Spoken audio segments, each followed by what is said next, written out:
Welcome to Pivot, a podcast where we learn from leaders' experience, understand their perspective on change, and draw lessons that can inspire the next generation of professionals, change makers, and entrepreneurs. My name is Pushpa, CEO at PropLilly, a realty analytics company. I come with a 25 years plus of industry experience and a decade in leadership roles. Today, I'm delighted to welcome Dr. Sandhya Haridas. Thank you, Pushpa. Happy to be here and glad to share my experiences. She's a technology leader, digital transformation expert, and a strong voice in future of AI, automation, and responsible innovation. Dr. Sandhya is currently associated with Schneider Electric India in industrial automation leadership, and her work spans AI driven transformation, Industry 4.0 adoption, enterprise modernization, operational excellence, and digital innovation. She has also been recognized among India's top IT leaders, the Power List 2026 by CXO Lanes, for her contributions to AI led transformations, digital innovation, and industry leadership. What makes her perspective especially valuable is that she is not only leading technology transformation in industry but also studying its deeper impact. Her work in responsible AI brings together explainability, transparency, accountability, and human centric design. Ideas that are becoming extremely important as intelligent systems enter workplaces, factories, and decision making processes. Today, we will explore a question that's on everyone's mind. As AI and automation reshapes industries, what happens to work, career, leadership, and human potential? We start with our first topic for the day, Dr. Sandhya's journey from technology leadership to AI transformation. Dr. Sandhya, what were the pivotal moments in your career that shaped your journey into technology, automation, and digital transformation? There are various scenarios I would start off with because as beginners in the career, we are so much focused in bringing the technology driven solutions for any problem statement. So similarly, my role also started like an engineering or a technology leader. So where we are actually building systems, that is like an engineering systems. From engineering systems, we move to digital systems. That is like a kind of transformation that generally happens because market actually is looking for some digitized solutions. And from there, we went on saying that something is missing here. So how do we evolve from digitization to connected solutions? So the starting point is always engineering, that is like technical solutions we are trying to build. Then we went ahead and understood, okay, this has to be digitized because it is like the era that is looking for digitization. Then we realized there is something called as connected solutions that is required. So where IoT actually came into the picture. From there, we also had certain challenges. That is where we are today now, because we are trying to balance between digitization and connected technologies. Now, the problem that is there on the platform is actually how are we going to make this technology make this connected solutions responsible. So this is a kind of underlying objective for anybody who actually starts working on an engineering platform, to look through the tunnel and understand that this is not just going to stop here, but any solution that I'm actually going to drive or build should be answering to my future problem statement. Is that responsible enough? Is this transparent enough? Can I build solutions on top of it? So this actually is a journey that goes from saying that from engineering systems to digital systems, digital to connected systems, connected to responsible systems. This is actually is how the problem or the journey of any leader starts, and I'm no different from there. And the complementary part of my journey actually is also because I also had an opportunity to study deep dive into responsible AI. Actually, that is my thesis topic, where we do come back and ask certain solutions that what we build, is this something accountability and adaptability is there for the future problems to depend on. So the pivotal moment was like when I started building strong engineering systems which were not talking to each other. Then we were forced to say that why they're not talking to each other. So now we have to make them to talk to each other. That is how we started evolving, building solutions for the mobile applications, web applications, we go back like maybe a decade back, and then from there it started to say that, okay, now I have done using IoT platforms or IoT platforms. Now how do I make this responsible? AI actually is like, I mean, a very long journey, and this is not something that it is the buzzword now, but it has been all through, because the complexity of the problems are so enormous. We are actually trying to focus everything around AI. Looking back, Dr. Sandhya, what were the challenges that you faced in this journey? What has changed the most in technology industry from time to time that you started to where we are today? Okay. When we come to challenges, challenges at every level is very prominent, right from like, the engineering uh, platform that what we start. We are trying to just look at like one angle, one dimensional solution. We forget to understand there's a multi-dimensional problem that will probably arrive at a later stage. So when there is a top-down approach, that is like there is a board of directors, then you have leadership team, and then you have the operations team, and then you have somebody who's actually sitting on to the proposal and sales. The kind of communication flow, or like, the kind of objectives that each one of them have on their platform is totally different. It has to be in sync, which actually is missing today. And they come back and they say, okay, now I need to make a revenue of, for example, 5x. That's actually is a vision of like, any entrepreneur at the top. Is that the same objective that is flow down to all the layers? It may not be most of the time. So the same challenges I have also faced in my career. When there is a flow down from my immediate manager, I was not able to ask why, right? So that became like, okay, my manager is asking me something and I should be doing it. And today, the Gen Zs are like so proactive in asking questions. Sometimes it's like, okay, I think they are thinking like a CEO. Probably the past we were not thinking like that. Yes. That is actually is the like, the change that what I'm saying, and I definitely appreciate the change, because anybody who's actually trying to see through the complete like, channel or complete cycle, then the solution is very clear. If somebody is asking me to drive solution that is based on AI, it's not always it has to be based on AI. It could be something that I was doing in the past, and now I want to make it actually more efficient model. I may have a different approach, and I can challenge somebody who's actually asking me to build an forcible AI solution. So this was some challenges, and like, the access to information that was not there in the past when I was grooming up actually to become a leader. And today there's a lot of like an access to the data, information, and also collaboration that is happening. And we are also like, experimenting with things. And I strongly come with a thought process that like, as individual, I always promote you should learn fast and also fail fast. So that is my approach in my organization. And I also go back to my management, because I'm in between two layers. Like, I head people, process, and I build systems. And like there is my top management who actually have their business like, outcomes. So we need to like, balance it out. So when we're trying to balance out, so obvious thing is, okay, innovation, that's like, not my hat today. But I also should be focusing on building solutions which actually should be coming forth for the next trend of business. Am I future ready? That actually is something that we always have the challenge, because day-to-day operations and day-to-day like, business governance overtakes the innovation. So this is a basic challenge I always felt. And there are a lot of like, efforts going on, so that like we balance it out: business, innovation, people. So this is something that we have to work together and ensure that they become primary pillars of any organization. That actually is something that I'm trying to overcome the challenge, like in all the roles I've played.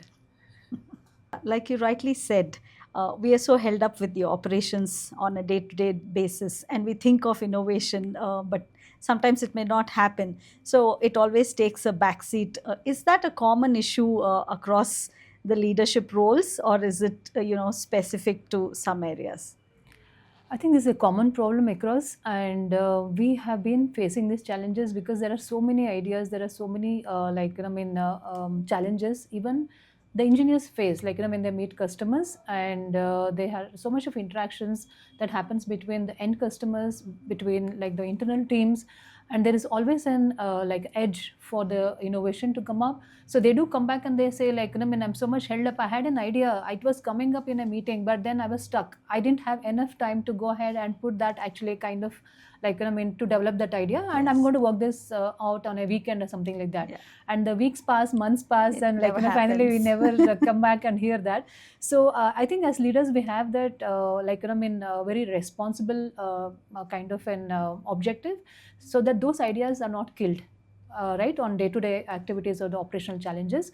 So that's the reason, like, where we have something called as an innovation day. We do actually have a quarterly, like, half yearly kind of a initiative at the Okay. organization level, Mhm. and even at the department level. For example, like, various departments that can come together. And as a BU head, that what I am heading, and in my previous roles, I have been interacting with a lot of departmental spokes, and they have a lot of challenges. So one is like the customer problem. You can come up with an innovative idea. So we used to have something called as a show and tell in like my previous organizations, and hackathons, and internal, like, kind of competitions, where like the young minds actually can come up and put in their ideas, and they can come and talk on those ideas. We create certain speakers forums, for example, just only on digitization, on day-to-day activities, are there any opportunities for you? And that competition actually, like, I mean, ignites a kind of a thought process in everybody, saying that, hey, come on, I was in the organization for 20 years, I never thought about it. Yeah. And she or he just came in a year back, and how fast they had to catch up. Yeah. Right? So that actually shows like it is just not the number of years of experience that you have dedicated there, but a different angle you look at. So that is where I always challenge the team, saying that be disruptive. Come out with something that you faced it, and you are the one who is going to solve it. So that ownership lies with them. And is obviously, like, there is a lot of rewards and recognition that happens at the end of like, each of these sessions. Yeah. And they feel motivated for that, and they come back and tell, ma'am, I have few more ideas to build on top of it. I have so many use cases. I said, good enough, we'll do that. So that's actually is how, like, in a lot of campaigns, like, I initiate a lot of workshops, I initiate, and customers and like, the engineering teams can also come together, have a partnership collaboration. And we can also come up with how we can fund those ideas, and can also do POCs for that, and that will definitely have a business outcomes, because you're already making the teams future ready, as I said. And customers are also like, yes, my problem is already addressed, so why shouldn't I go to this organization for this particular problem statement, and probably I'm happy to synergize and collaborate with them. So end of it, innovation, as I said, is a very strong pillar. It has to go hand in hand with business, and you cannot deny that anymore. Dr. Sandhya, today we see there's a lot of buzz around AI, automation, and changes. So, what do you think is changing on the ground? Yeah, so to answer that, AI actually is seen at every level, and what we are missing out is the collaboration across the cross-functional teams not coming together, because there is not much of preparation happening. And I also would like to give some example, like the kind of data that each, like, team actually is producing may not be like, I mean, sufficient enough for a particular team to go ahead and give the deliverables. The data quality becomes very, very important, and also challenging, because certain processes may not be capturing the quality data. And in the whole process, what happens, there is a kind of time lag. The particular deliverables are not happening. And there are certain teams where, like, they go ahead of like rest of the teams, and they wait there, and then finally they lose out as a complete collaboration not moving ahead. For example, the code assistant, like, is a very good example, where the software developers are going ahead and like, I mean, using that, and at the most advantageous like, phase, they could develop very successful codes. And that is actually is something which is applauded across the team, because it is far more before that deadline that they have delivered. And look what, then there are certain teams which are still not prepared to go ahead and do the testing, and go ahead and have the compliance and the regulations part of it. And easily for these teams to come and understand, they would take 3 to 6 months. And yes, AI will not help us in every forum of it, because compliance is like human decision based. Compliance may be supported by certain, like, AI prompts, but we cannot completely depend on AI prompts, right? I mean, there are certain regulations I'm responsible, and I cannot tell my management, A prompted me this, so I took this decision. So that will not be, like, I mean, a kind of acceptable situation for leaders. So this is where the intervention happens, saying that compliance and regulations also should be something at the speed of what the software code developers have produced. Results actually should be at faster phase, and data should be of good quality, and the governance should be in place. Adaptability should be something that all of us should accept. And I still see a lot of resistance to adapt AI in compliance, regulations, cyber security teams, because they say, no, I think it will take some more time for us, we need some more tools. Now you tell us how do we go ahead. As a leader, can you sign this off? And I'm like, wait, as a leader I cannot give you a sign off just because I'm holding this responsibility for driving AI through it. Yeah. But there are certain systems that what we can bring in place, processes driven based, and also to ensure that transparency, accuracy, and explainability is required. That is where responsible AI becomes very important at an enterprise level.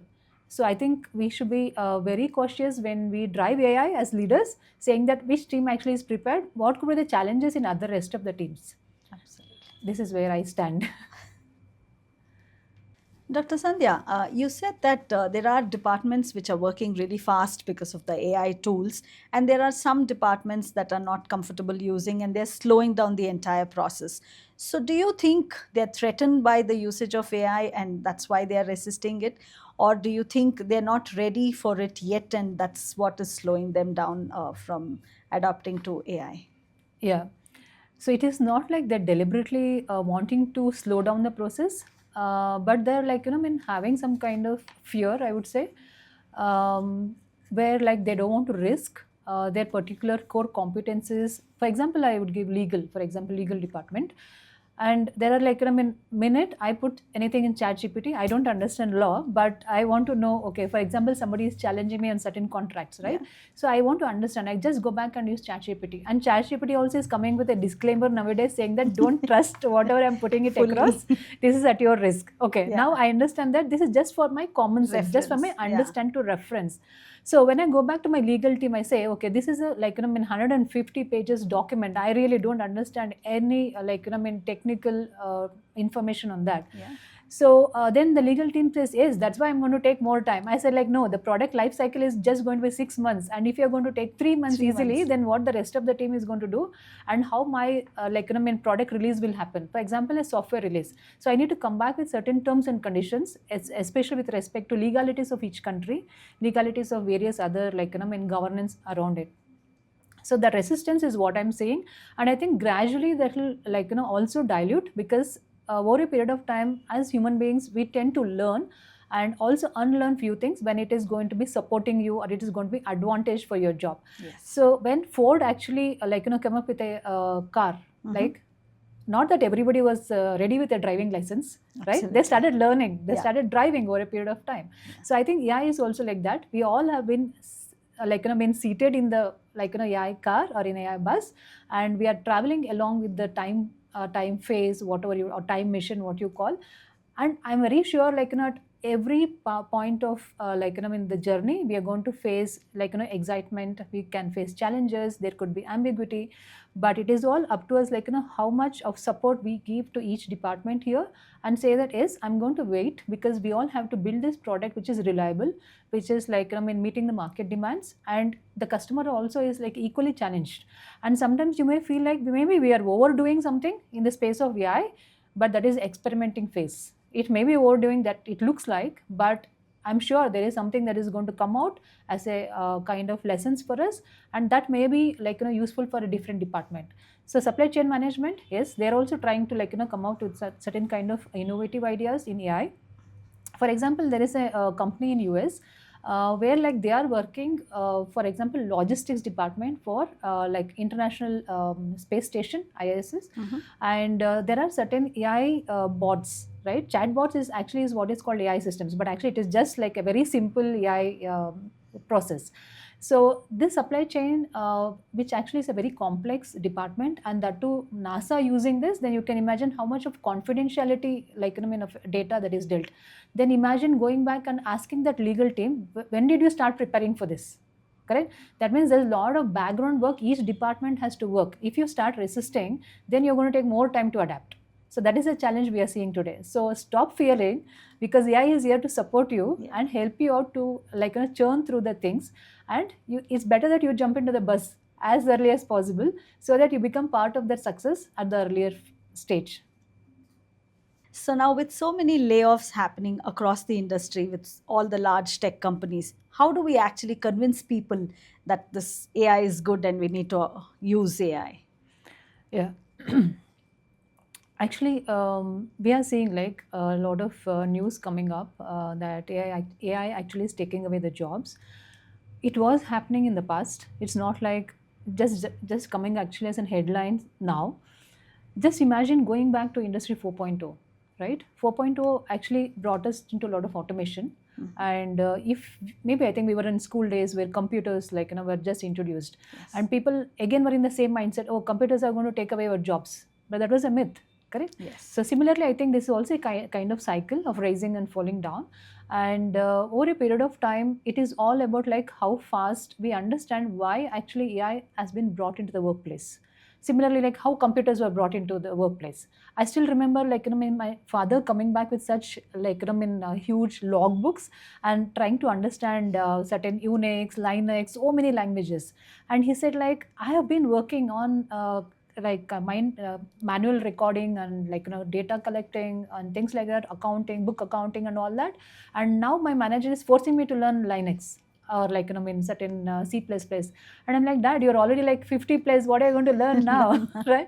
So that is how the transformation, that resistance, that fear, it is all the human psychology part of it. Yeah. I would not deny. So here, when we come to AI, it is as I said, AI is doing its work, right? Automation part of it, then it's trying to make your job easy. Yeah. But what actually we lack to understand is, probably we let AI to take decisions, which is totally wrong. AI cannot take decisions. AI only will be guiding you, instructing you what are the steps that you need to follow.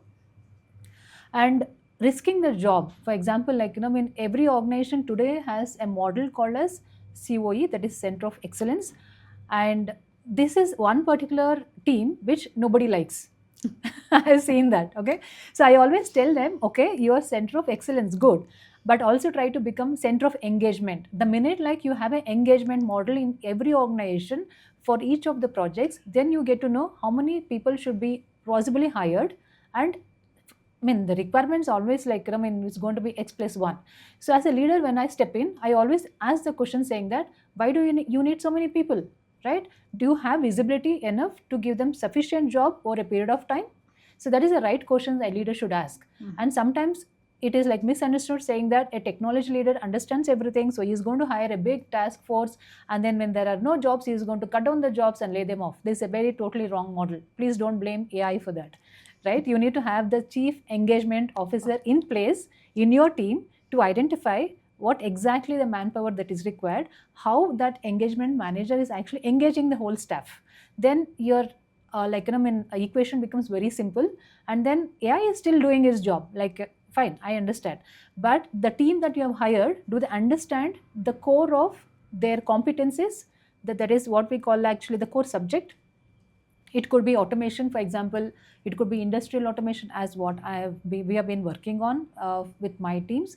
And there is a lot of change over a period of time. Sometimes it's okay, I adapt to certain technologies, and over a period of time it is not the same. Okay, then are we training the team enough?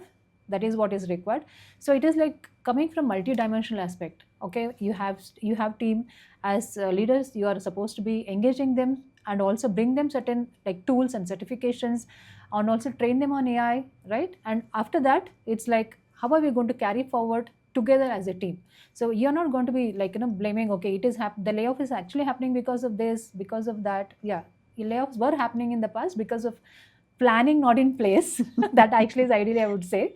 And now AI has come. I think that is a buzzword, so blame AI for everything. So that is a wrong angle of looking at it, that I would want leaders to correct and understand that, yes, we are automating things, but that is because you can reduce a repetitive task by using certain AI tools, but your team is already on the top of it. The core competencies, technical domain expertise still lies with your team members.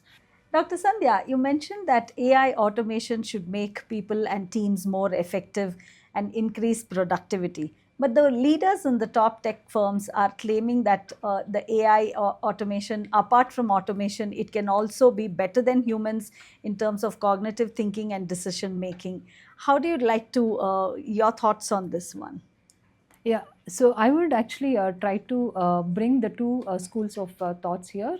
That is from Greg Hinton and as well as from Jan Leon, where the first school of thought comes from saying that yes, as you said, the cognitive decisions can be done by AI, and the second school of thought is like yes, it is only for the automation and it has its own limitations. It cannot think like human beings. It lacks the cognitive abilities and decision making processes. Yes, I am completely with the second school of thought. And as a doctorate in responsible AI, this goes hand in hand saying that there is a lot of decisions which actually is made based on certain scenarios, critical missions, and as well as the certain kind of experiences that comes with a technocrat or with a leader that he is going to put across before even giving a decision. That I think the AI is going to lack. AI is going to give you based on the certain circumstances or prompts that what you're going to make. Maybe I think we have to build certain more models which could be going forward in that direction that it could decide, but the decisions always will be controlled by the leaders or the technocrats who are actually holding that responsible core of competences. So this is my intake saying that we are evolving but we are still not there that we let AI to go ahead and decide things. Decide. Yeah. Thank you. And to go back to the previous moments or like the incidents or the events, there are certain situations where the whole kind of revolution that happened in the car automobile industry. Yes, we were in kind of surprised if at all we could think that there was driverless cars, and that was maybe a dream as a child that I would see that okay, I just want to sit and the car just drives me to the destination. Yes, today Elon Musk and Tesla, they have actually made it possible. But even before that, there were various iterations and experiments that actually happened, right? And the scenarios, for each country, it's going to be different. Like maybe it is left-hand drive in the US and right-hand drive in India, Europe, and many kind of parameters for that particular autonomous car to go ahead and take that particular conditions. If at all we can get that kind of a technology driverless car in India, I think as we are on top of the world, and especially to beat the traffic here in Bangalore, I think I'll be very supportive of that idea coming out that it can do some cognitive thinking as well. I agree. If the car can drive itself in Indian roads, we can truly believe that it can take decisions as well. Yes. Yeah. Dr. Sandhya, we would like to get your perspective on what are the biggest challenges that India is facing towards AI and automation. What are the advantages, and can India be a global leader? Yeah. So we are globally known as software service provider, and this actually has been a boom, maybe I think from past 2 decades, and I think we should take advantage of that. And we are very good in the kind of domain of core expertise in engineering, and today manufacturing make in India with respect to the policies that what actually is promoted by the government, we have to take the utmost advantage of that, I would say. And the universities are also not lacking behind. They're also trying to fill that gap with respect to the academia requirement.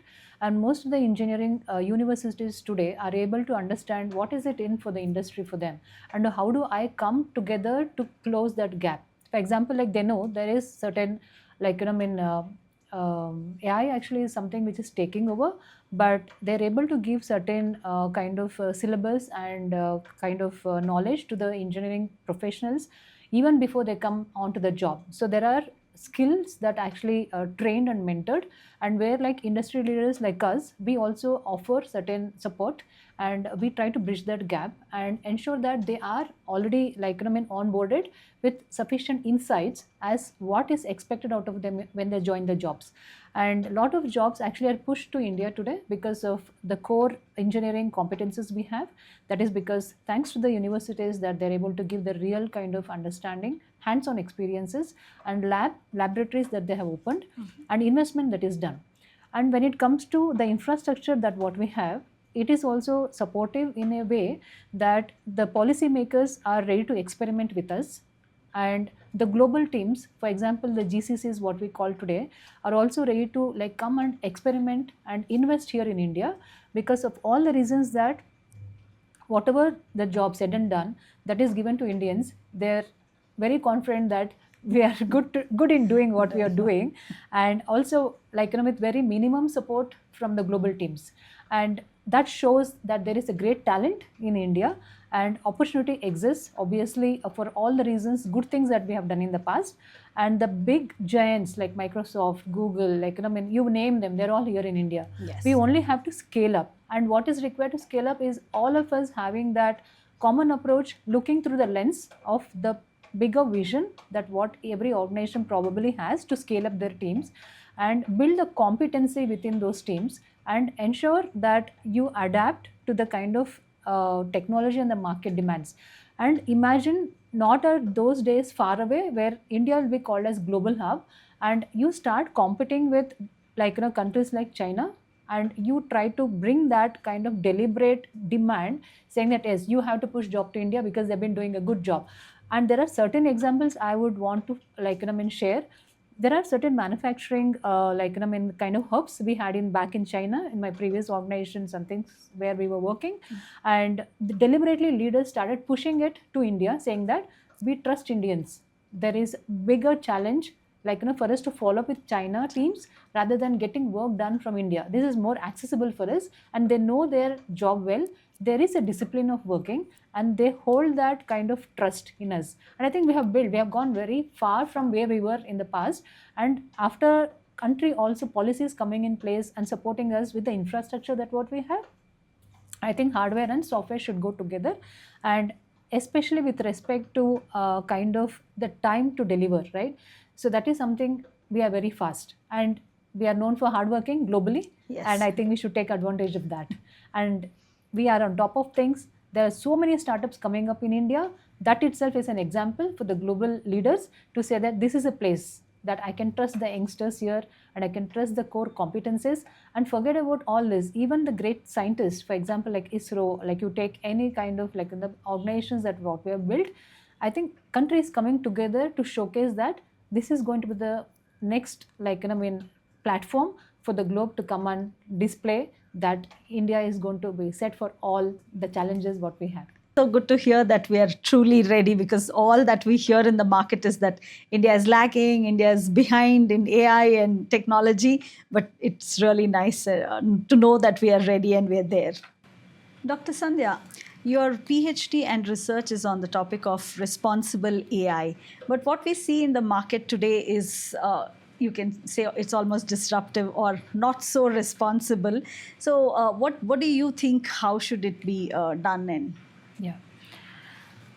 Yes, I think in the search of speed and releasing certain innovative ideas in the platform of AI, maybe I think a few stakeholders are not considering the kind of risk that actually can evolve from their ideologies on AI and the solutions that actually they're building. It is very important that we adapt as early as possible with respect to the applications we are building, that it has to be transparent, it has to be accurate, it has to be self-explainable. That is what responsible AI are built on. So if I have to reflect back on the area of my research, so that was completely on sustainable solutions for smart flying. So as an aeronautical engineer and working in the aerospace space kind of projects in my past experiences, right from ISRO, where actually I was a graduate training engineer, till Honeywell Technology Solutions. There are various challenges as a researcher that when we give a certain solution, that it has to be sustainable, it has to be responsible enough to have the data from various forums, and how are we going to build that confidential algorithms, and those algorithms are just leak proof, like it should not be shared with other stakeholders. And it also should be answering to various generations across. And my research evidently talks about a human intervention. For example, there is an immigration process which I have addressed it, that it should be supportive of all generations. taking example like maybe like from my parents till like kind of my son who's traveling, who's just 18 years old, the solution should be same. It should not be kind of a struggle for somebody who is like not so very friendly with the kind of digitization, and somebody who's like very pro of Gen Z, Yeah. right? And they will teach us what solutions to be built, furthermore use cases. So my research actually talks about that. Like I have done around like survey of 250 participants from various personas, and asking them like what were their pain points when they were traveling, like from point A to point B. It could be domestic or it could be international airlines, and the most problematic area was always language barriers when they travel from one country to another country, and not that English is like the global language that every country talks. No, and for example, my mother may not be very conversant with English, and the immigration officer is asking questions in his own accent, in his own way, and somebody here is like very having that anxiety attacks, and she is like, whether I'll get my immigration or not, I want to go back home. I am not comfortable. So this is what the user experience today we are talking about. So any solution that we are building, it has to be responsible enough to answer that user experience. And if at all you're in a rush of just releasing certain product or applications, and I'm very sure like it has its own downfall, and it's not may not be like comprehending all these parameters of how an end user is looking at. And take example of my son who's just going to be flying from point A to point B. For him, like anything is okay because ChatGPT is on his in his phone. He is going to use that handy. Yeah. So that is how we have to understand that you're building a solution, but how every part of the core end users, how are they going to look at it? And you may call it as user friendly because probably you have done your survey, just taking selectively one group of people. Come on, this is not the end of it. Absolutely. Right? It has to serve the whole purpose. Yes. So that is where today, that was an example from my research I gave. So it has to be sustainable. That's what I said. And it also has to meet the every end user aspect and various personas. So the solution that AI today has to give holistic approach, holistic solution, and also when it is supposed to be opening up to various feedback, please be open to take feedback as well, right? It cannot be just like biased kind of feedback and then you try to implement that. It will not give you the complete solution. Especially at the speed which it is when going it is going, yes. And we are unable to catch up. For example, this is a very common example. I have certain applications in my phone and I just overnight get up and see there is some addition, there is certain features and feature that's and I'm wondering, come on, you're so fast, you didn't even I'm still not used to the previous one and I already have a new version to use. And the subscriber doesn't even know what is new in that. Yeah. So that is where it can become kind of a saturation over a period of time. And I think we'll have to enjoy each phase at its own time given. And we also have to ensure that is where the responsible AI we are talking about. And it is very, very important that we are sensible enough to give what the end users want and also take the feedback from their perspective and ensure it's always kind of improvisation, I would say, and go ahead and enjoy the whole journey. And I think we have to adhere to certain guidelines, policies, and ensure the data. As today there is a lot of cyber security threats, so the responsible AI also will talk about the quality of data, the quality of the cyber security aspects of it, and ensure that this meets the whole perspective of enjoying that AI solution at whatever forum. It could be in any industry, but I think we have to be very, very responsible enough to ensure that the solutions given actually talk to each other on the application forum. So there are certain evidences where there is open AI forum and the data that is actually taken from Wikipedia and various other open libraries, I would say, which without the concern of the original contributor, and trying to integrate that with the solution, which actually is totally not an acceptable norms. I think that is something that we have to be cognizant about. And for example, when I was building my LLM model for my research, I actually had to go through a series of approval process right from university to the various research scholars I was talking about and various articles and journals I actually try to refer. And that is how the universities also go back and do a lot of background check. Like you rightly said, I have seen reports that Meta is being sued for using data without consent. And we should be more responsible in terms of how we use the data for building certain things. What would your thoughts be on, really, is AI going to take over humanity? or it can never happen? What do you think on that? Yes, I mean, I have heard about Meta. I think it's a breach of data that actually is not happening only at that level, but I think it's happening in more or less in different levels and kind of scenarios. So the question is very evident. That you're asking if AI actually can take over Take over humanity. No, I don't think so. The pace that it's going is maybe I think people are going in that kind of direction, but there are certain gatekeepers like all of us actually are heading towards that responsibility that we have to be very cognizant on what decisions we are giving as leaders and what decisions we should not be giving. And at the industry forum, it is like good enough that we are not taking much risk because we understand pros and cons for every decision we take when AI is involved. There are mission critical industries where we cannot include the kind of AI applications as much as in different industries. It could be kind of space research, or it could be in aerospace industries, or in defense, or it could be in kind of border security forces. So these are where lot of intervention from human being as leaders is involved.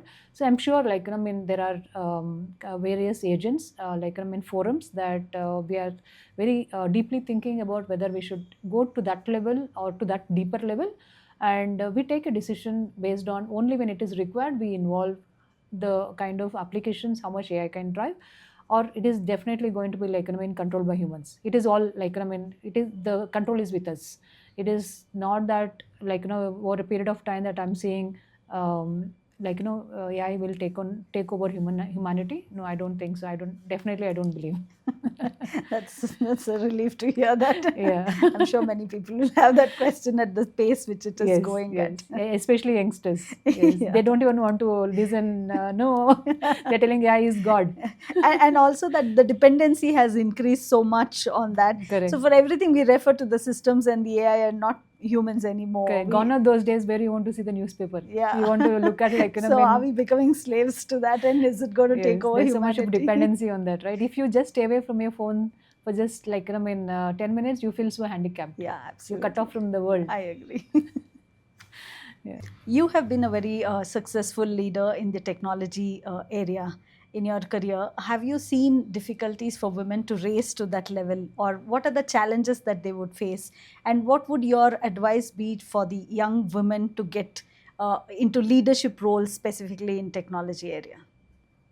Yeah. There are certain challenges as a woman leader. First of all, to reach to that leadership, position, there are certain challenges. But what actually I would advise, for every technology leader, is to constantly keep learning, right? Learning cannot stop. And one is in your core competency, that where you feel like you can be leveraging yourself, and also identify a mentor. That is very important. It could be a male, a female, whoever it is. And I think when it comes to requesting for a mentor, I don't think so anybody is going to deny for that. And I have very good mentors, successfully been there in very big positions, handling big teams, enterprise level. And when I ask for an appointment or even one message, they're like, yes, come on, what is Yes. it? What are you up to? What support do you need? So that is where we are trying to build that ecosystem, saying that, okay, this is where I stand, and this is how I'm having challenges. And the challenges today I face is not anything new that they never faced, right? That is where they're more experienced and they're standing there actually as mentors.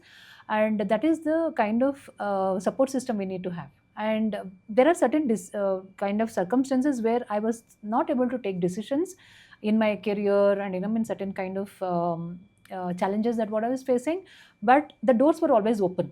It's always two-way door, right? When you Yes. also knock and they also come back and Absolutely. they ask for feedback, how is it going, and things like that. And always be open to ask people questions, and you should be curious to know how they solve the problems. And day to day, it is always for me has been to give solutions. The acumen that I actually built over a period of time, sitting through the calls for 8 hours, or all through the week, what was I doing? I was only listening, and I was trying to comprehend, and I was imagining the situation, what was going on, and then I was trying to give decisions. And the decisions come actually as a collective decision, and it's not like somebody is trying to put you on the spotlight. It's never like that. Yes. And dare to take challenges. Always try to take additional responsibilities. That is how I have grown. And thanks to my mentors and a few of my previous managers and my current managers who have been challenging me in my current role and my previous role. If you are not challenged, that means you're not growing. You will not grow. Right? So every day, new scenarios, new challenges, new problems. Yes. And you have solution. At the end of the day, you feel like, wow, I have done something which others could not do. And you are also trying to win that confidence from the stakeholders and from your team. And at the end of the day, you're patting on your back saying that, come on, others could not do it, I did it. Right? Absolutely. So that is a proud moment that I always go back, before I sleep, saying that there were like hundreds of people in the room, but there was something different that I'm doing. And that means thanks to my abilities, that what I have built over a period of time. And I also constantly keep reading articles, journals, what is happening in the technology, what's happening in AI. And that is how I landed up doing my PhD in responsible AI. And this started somewhere maybe I think during COVID time, and there was nothing much because thanks that we were working from home. Yeah. And I had a lot of time, and that is how I started saying that, where am I going to head next 5 years? Where should I see myself? What am I going to be doing? What is the position I want to be looking at? What should I be my career should be looking at? So that is one is short-term goal, and you have long-term goal. Yeah. So when you have a visibility that you're going to head to some kind of a powerful position, or in a technology or any kind of forum, then you start putting that into short-term goals, and then you reach out to the people. Come on, who is actually the pioneers in AI? Can I talk to them? What is that I'm going to be doing? Which university is offering this certification? Which university is giving the courses? How long is it? Then you go back and ask, actually, I'm in automation. I was doing analytics. Can I step into AI space? Is this something that will help me out? Yes. Then you get the answers because you're asking right questions. Yes. That is how I think today's women also should be looking forward to lot of challenges to embrace, and then it will automatically first try to step in. And I'm sure you can definitely walk through that path, and there's a lot of support system that is available. You have to just look around and talk to people. Yes. And also build that community of supporting teams. And today I think there are a lot of communities women in technology. Then in aerospace we have something called Women in Aero Council, and I'm a member in Aero Council as well. And I'm also trying to mentor few of the female engineers for our NGO. They're actually focusing on STEM for female engineers, and the engineers whom actually I'm mentoring, they're into AI. There are from various backgrounds, very humble backgrounds, and we do sessions for them possibly once in month. That is something which I can afford out of my busy schedule. It is always about what you gain, you also want to give back. To give back. That is something which I have practiced all Yes. through, and it is very fulfilling at the end of the day, that they come back and they say there are a lot of things that what we have learned over a conversation, and that actually is helpful to build a community. And there is a kind of support system, as I always mention. And go back and talk to your friends, your colleagues. And I think as women, we are very vocal. That I believe, right? We are very vocal about a lot of things. Yeah. So I always used to go for a lunch or something like that, and then go for a drive. Yeah. Then I'm trying to understand from my friends or my juniors, what are they doing, what are they up to. And one female came back and asked me, I'm so bored of cooking, can we have a robot for cooking? Oh, I think yeah. I would love one too. So I said, yes, you should try that. There's already a robo, but I think you or your family may not like that robo cooking every day, same thing. But yes, these are the different ways of looking at how each person can be different in thought process. Yeah. I think we should be very open and try to go ahead. And I think today networking is the key for success. Absolutely. And I think there are various forums for us to network. And especially there are a lot of campaigns, lot of hackathons, seminars, conferences I keep attending. I just go there just to talk to people and understand what are they up to, what are the companies doing, and a lot of technology exhibitions. Recently I was in US. I happened to attend the North America's largest census conference. Okay. And I was like, wow, I mean, come on, every small big vendors were there. And that is how I understood okay, now US actually the technology is so ahead, we have, because the census, which we call as actually as a small business, is a very big business there. So that's how you get into insightful thoughts and discussions. And the key is network, be part of the community, and keep giving back to the community as a mentor once you are there. and also try to reach out to people who are the industry leaders or experts. And I think it's good to socialize to be with people. Absolutely. I agree completely on the mentorship. I mean, I've had great mentors throughout my journey too. Yeah. What I am today is because of my mentors. See that. Because we don't start big, right? Correct. We start small. Yeah. The more you reach out, the more you network, the more you learn, the more Exactly. you pick up challenges and Yeah. explore. That's how you grow. Yes. So that is. And I think very that fail fast is something that I always been outwardly speaking, because the more you hold back with the fear, Yeah. then you will regret saying that, come on, I should have tried something different. Yeah. Don't come back to that. It's stage. better to try and fail than not to try at Yes. all and just stay Yes. stuck and Yeah. regret It later. happens, it's good. Yeah. If it has not happened, you It's fail. okay. but It's you an get up. experience. You Yes. learn and you move on and you try something Correct, else correct. and you. Yeah, that's good. Dr. Sandhya, we've reached the end of the podcast today, and it has been a delight to have this beautiful conversation with you. And after all this long, interesting conversation on technology, AI, automation, any last closing comments from you, especially to the youngsters and our viewers who are looking for something in technology space? Yeah, so I would want to address this very clearly. The AI actually is not going to take away anybody's job. Please be rest assured that you have to be competent enough in your domain. So today we are lacking people who actually are domain expertised, right? And core competencies in their subject matter of expertise they're lacking. So that is something that you have to keep working. So if you're working, if you're studying certain subjects, please get deeply involved and get embraced to various use cases that possibly very open forums are there. Go ahead and get involved in that particular subject that what you're studying, and be passionate to what you're wanting to contribute.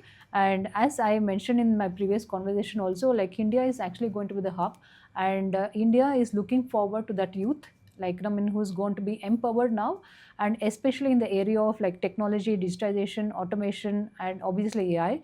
And be prepared to take up those challenges, and you have enormous opportunities to grow, and the infrastructure is preparing itself to give you an opportunity. So don't miss out on that opportunity, and keep learning, stay curious, and also fail fast if you want to really experiment things. Don't hold back. That's actually something I would want to say. And I think Gen Z is they want to keep doing more of what they are not comfortable. I've seen that's why we have so many startups today. I really appreciate that culture, and I think I'm very happy to be here and sharing the experiences that what I have been through from past 26 years of my industry experience, from medical, from aerospace and industrial automation. That actually is again coming from an attitude that okay, I can learn something new.